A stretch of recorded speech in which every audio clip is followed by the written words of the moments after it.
नमस्कार. स्वागत तुमचं द न्यूज लॉन्चर मराठीमध्ये. मी अशोक वानखडे. पुन्हा महाराष्ट्र. शिवसेना फुटली, नाही फुटली, फुटली, फोडली, नाही फोडली, गेला, नाही गेला. आज दिवसभर हेच चालू होतं. परवाच्या दिवशी उद्धव ठाकरेंनी सभा म्हणजे मीटिंग बोलावली 9 खासदारांची. 4 त्यांच्या घरी पोहोचले, 5 ऑनलाईन होते. सगळ्यांनी शपथा खाल्ल्या. साईबाबाची शपथ घेतो, मा जिजाऊची शपथ घेतो, माझ्या आईची शपथ घेतो, माझ्या आईची मुलीची शपथ घेतो. उद्धव ठाकरे म्हणाले, "ठीक आहे. असंच सांभाळून राहा."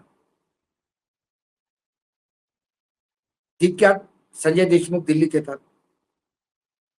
शिवसेनेच्या मंत्र्याला भेटतात. म्हणजे शिवसेनेच्या कोट्यातनं जो मंत्री आहे तो. पण बाहेर येऊन प्रामाणिकपणे सांगतात, की "बाबा माझं कॉलेजचं ॲप्लिकेशन पडून आहे होमिओपॅथीचा. मी जमीन विकत घेतली, त्याच्यावर बिल्डिंग बांधली, सगळं रेडी आहे. माझा भरपूर खर्च झालेला आहे. पण कॉलेज सुरू होत नाही म्हणून मी इथे आलो होतो. माझी आज हिअरिंग होती.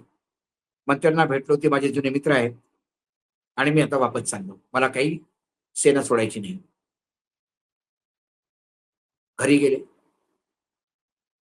रात्री नांदेडमध्ये एक ट्रेन उतरलं. त्या चार्टर्ड प्लेनमध्ये 2 खासदार बसून दिल्लीत आले. आता नांदेडमध्ये कोण खासदार जाणार? एक तर हिंगोलीचा जाऊ शकतो. आष्टीकर तो जवळचाच आहे. हिंगोली नांदेड लागून आणि वाशिमचा जाऊ शकतो संजय देशमुख. कारण तो पण वाशिमवरून नांदेड 2-2.5 तासाचा डिस्टन्स. नाहीतर मग त्याला शिर्डी किंवा नागपूरला जावं लागेल, औरंगाबादला जावं लागेल विमानासाठी. आला, फोन बंद. मेसेज आला, "I am on my way." पण कुठला वे सांगितलं नाही. तिकडे संजय दिना पाटील जे ती 4 लोकांमध्ये होते.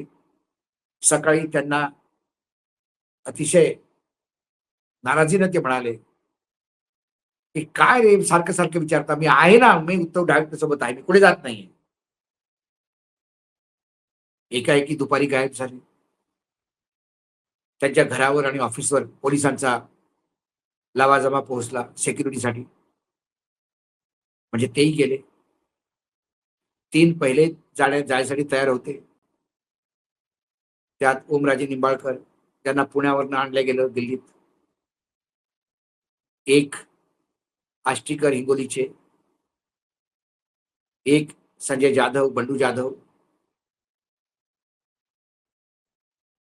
ते असे 3 पक्के होते. त्यात वाकचौरे शिर्डीचे ते गेले सोबत. संजय देशमुख गेले, 5 झाले. तरी पण तो आकडा पूर्ण होत नव्हता. शेवटी संजय दिना पाटील गेले असं ऐकलं मी. अजून कन्फर्म नाही. म्हणतात त्यांनी पत्र दिलं स्पीकर साहेबांसमोर, की आम्हाला सेपरेट ग्रुप द्या. सेपरेट ग्रुपचं स्टेटस द्या. वेगळं बसायचं आहे. त्याच्या अगोदरच शिवसेनाचे राजाभाऊ वाझे नाशिक आणि मुंबईचे 2 खासदार अनिल देसाई, अरविंद सावंत हे संजय राऊतांच्या घरी आले. त्यांनी प्रेस कॉन्फरन्स घेतली आणि सांगितलं, की आम्ही तिकडे स्पीकर साहेबांना पत्र देऊन आलोय, की आमची पार्टी एक आहे आणि कोणालाही वेगळा ग्रुप वगैरेची परमिशन द्यायची नाही. पण शेवटी बिर्ला साहेब कोणाचं ऐकतील हे सगळ्यांना माहीत आहे. कारण आता 2014 पासून खासकर बिर्ला जेव्हापासून स्पीकर झाले तेव्हापासून परंपरा, कायदा-वायदा हे सगळं दूरच ठेवलं जातं. आणि हम सो कहे कहे सो कायदा याप्रमाणे चालण्यात येतं आणि हे सगळंच आपण पाहतो.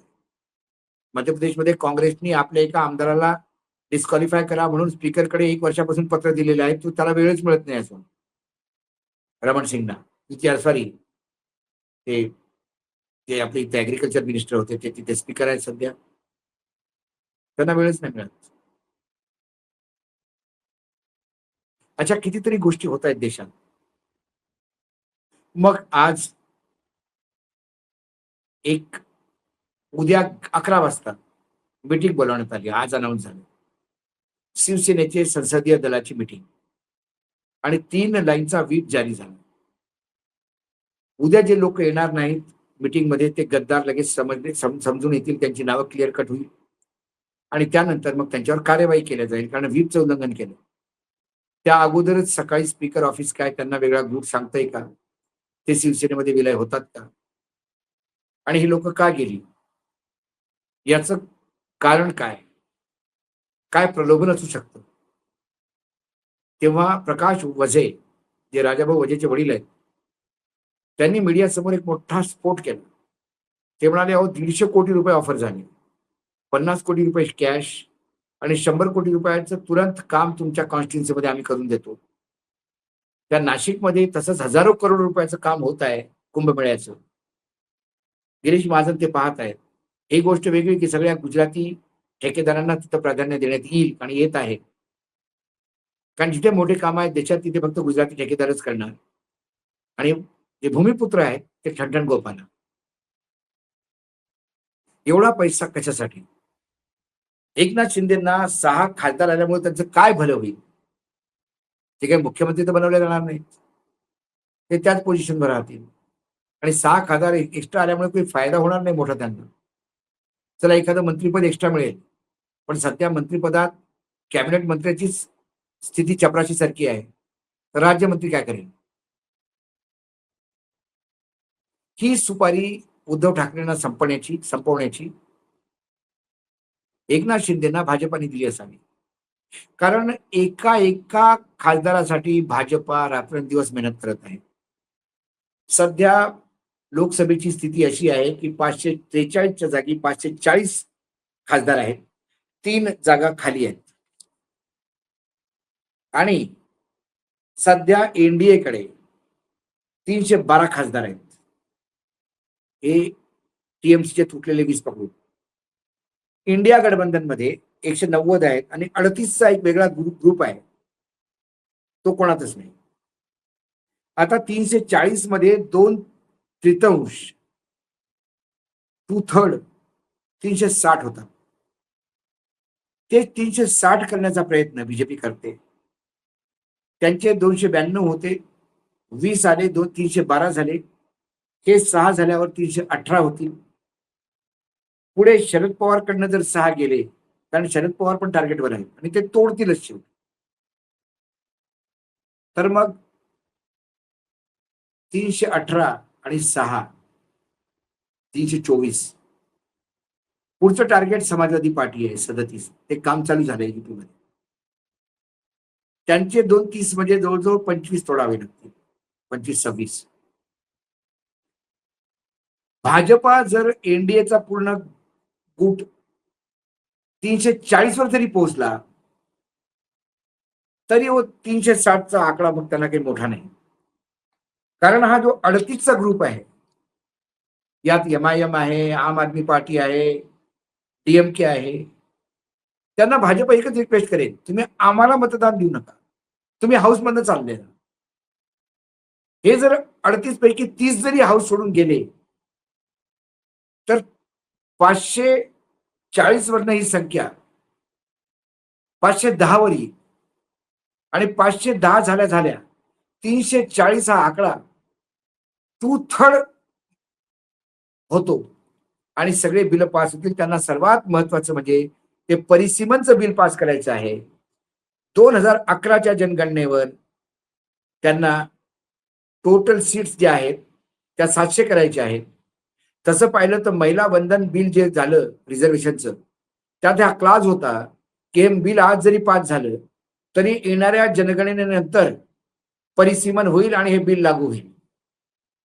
पण त्यांनी परिसीमनचं बिल आणलं आणि सांगितलं महिला रिझर्वेशनसाठी करायचं आहे. पण जनगणनेनंतर जनगणना सुरू झालेली आहे, त्याची वाट न पाहता 2011च्या जनगणनेवर ते हे परिसीमन करू इच्छितात. 700 सीटाचं निवडणूक होईल आणि 2029 ची निवडणूक या देशात शेवटची निवडणूक होईल.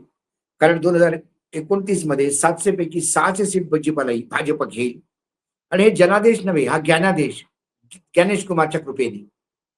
आणि मग 600 सीट घेतल्यावर स्वतःच्या मेजॉरिटीवर मग ते म्हणतील की निवडणुकीमुळे किती खर्च होतो.